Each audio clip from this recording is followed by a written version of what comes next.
Hi there, and welcome back to my YouTube channel, Teaching Without a Book. If you're new here, my name is Sarah Thomas, and I am a leader of transformational teachers.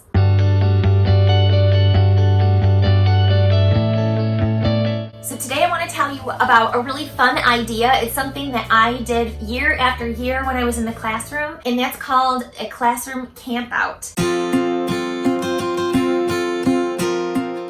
So first let's talk about what is a classroom campout. So a classroom campout is a theme based on camping, and you basically turn your classroom into a campground. You get to sort of do a camping field trip together, only you stay right in your classroom.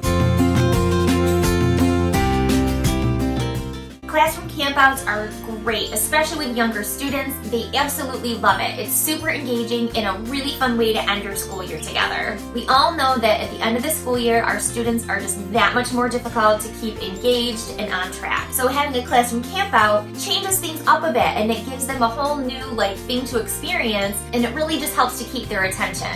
Another thing that's really nice about classroom campout is the activities that you do are embedded into your daily schedule. We know that at the end of the school year, students struggle a little bit more behaviorally, and so changing things up and having different activities, especially those that are a little bit more low-key and not totally academic driven, and more just celebrating the relationship that you've built all year and sharing memories, those things are really good things to really change it up for the end of the school year. My favorite thing about the classroom campout, besides it is just super fun, is that as you see and engage with your students in these different activities that you wouldn't normally have the opportunity to engage in, you get to see them in a different way. We get these kids all year and you learn so much about them and you build these great relationships, but at the end of the school year, we all our brains are in a different place and we're starting to feel it wind down. It's just really nice to still be connecting with your students before you send them off. Some of our kids, they've never had a chance to go camping, and some of them may never have the chance to go camping. So although a classroom campout's not a real camping experience, we can try to bring them as close to camping simulation that we can, and they will appreciate it so much. They love to do special things and have special activities, and every day gets to be a special day when you have a classroom campout, because you're going to embed some sort of camping themed activity into every day that you're doing your campout.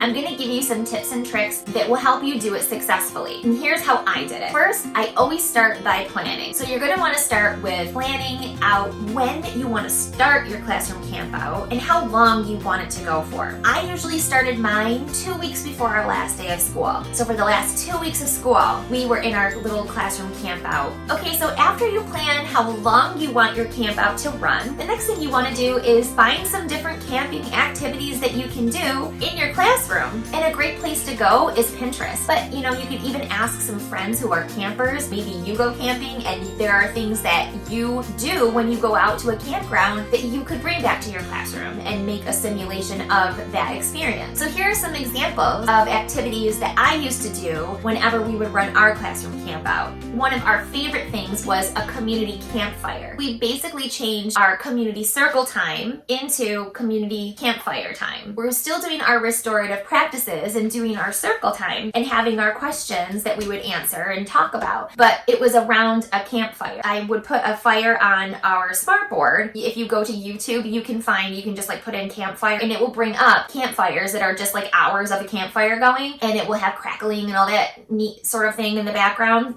and we would turn that on, and then we would get in our circle and we would do our circle time. The YouTube campfires, I would have that on pretty much all day when I wasn't using my smartboard. We would just project the campfire up there. So it was we always had our campfire going. On the last day of school, when we were doing our very last campfire circle, I did make that s'mores mix, and you combine little marshmallows, chocolate chips, and you do golden graham cereal. And you put all the ingredients together in just a little snack bag, and you shake it up, and then it's like having s'mores around the campfire, and they just really love that. Another thing that I did every year was a nature walk. I just had already created a little checklist of things you would find out in nature. So a worm or leaves or a flower, maybe a ladybug or a rock or just something out in nature that you would find this time of year. And we would just take a walk around the campus, and the kids just checked all the things off their little nature walk list. There's a lot lots of fun crafts that you can incorporate into. One year we made like bird feeders, I think, with ice cream cones, and then you put peanut butter on the outside and you put bird seed on them. One year we totally did tie-dye shirts. It was really awesome. And then we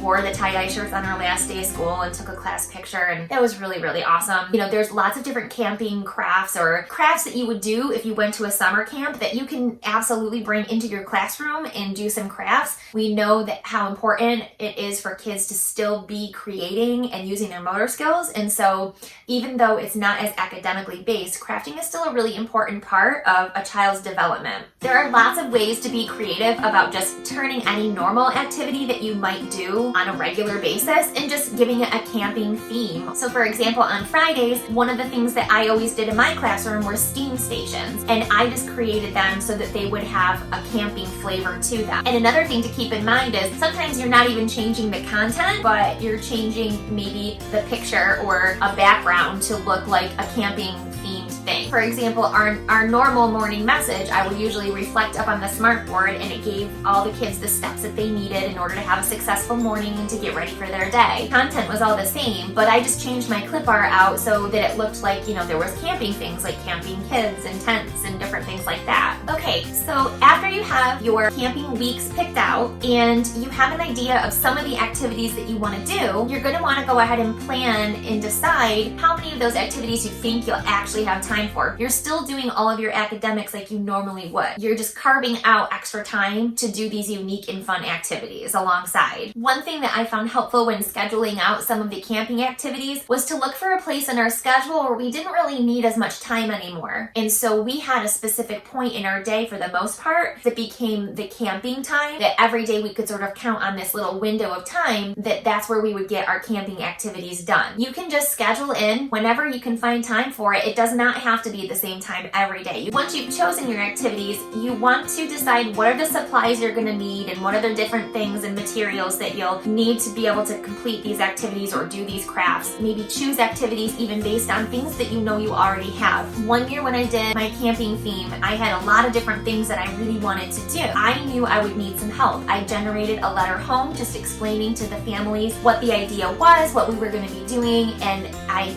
just sent a list of materials that I knew I was still going to need, and just asked if any families had those around the house, anything extra. It was amazing how many parents stepped in, not only to offer, you know, donations of different supplies and resources that we needed, but also their time. That's the reason why I was able to do those tie-dye shirts that year, because I had these two awesome parents come in, they volunteered their time. So you've decided when your camping days are starting and ending, and you've decided what activities you're doing, and now you've got them scheduled in to those last couple of weeks of school or whenever it is that you've decided. The last thing that you want to do is decorate your room to make it look campy. I used to do this on the Friday before I would start because I loved when my kids came in on a fresh week and all of a sudden it looked completely different and exciting. A few of the ways that I used to decorate my room were that first I would do a door display where I put some black paper down and I kind of put some stars and a moon and some pine trees on it, just all out of bulletin board paper and construction paper. And then on every little star, I put one of the kids' names as our classroom campers.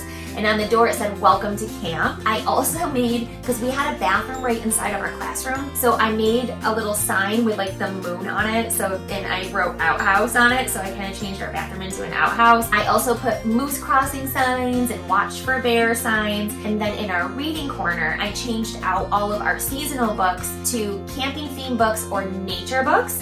And you definitely want to ask your library media specialist to help you curate some books that you can use and borrow in your classroom. I had a little tent that my son used to use. It's tiny, you know, I mean, a small child can fit in there. Two of them will squish in there, but I used to put it out in the reading corner. So instead of our comfy chair that was in there, I put this little tent so that when the kids rotated through their ELA centers, they would have the opportunity to use the tent. And of course, they take turns, and I do recommend ahead of time you set a schedule for whose turn it is for the tent on what days, just to avoid the drama of the tent. I also like to put out flashlights in the reading corner because even kids who it wasn't their turn for the tent, all of them could do flashlight reading, which is just you have the lights off and they're looking at books, but they, you know, shine their flashlight on it. I know flashlight reading is an activity that's big and teachers do it, I think, once a week just without a camping theme. It's just a thing they do in their classrooms. I thought it'd be perfect for a theme or for a camping theme. And then of course, like I told you, we used to have our little YouTube campfire going as often as we were able to do that. And that also made it feel really campy. So I didn't spend my time doing tons of decorating, but it was definitely enough where it felt different, it felt special, and it completely had the flavor of being at camp. I hope you'll try a classroom camp out this year because it's really fun and I think you and your students will love it. If you are interested, I do have a resource that is a camping bundle for a classroom theme camp out. I'll leave the link for that in the show notes. And also, if you are liking the things that you're learning and the tips and ideas that you're learning here on Teaching Without a Book, please subscribe and hit the like button so that I can continue to bring this content to you. Okay, transformational teachers, thank you again for joining me today. This is a lot of fun. I hope to see you again next week.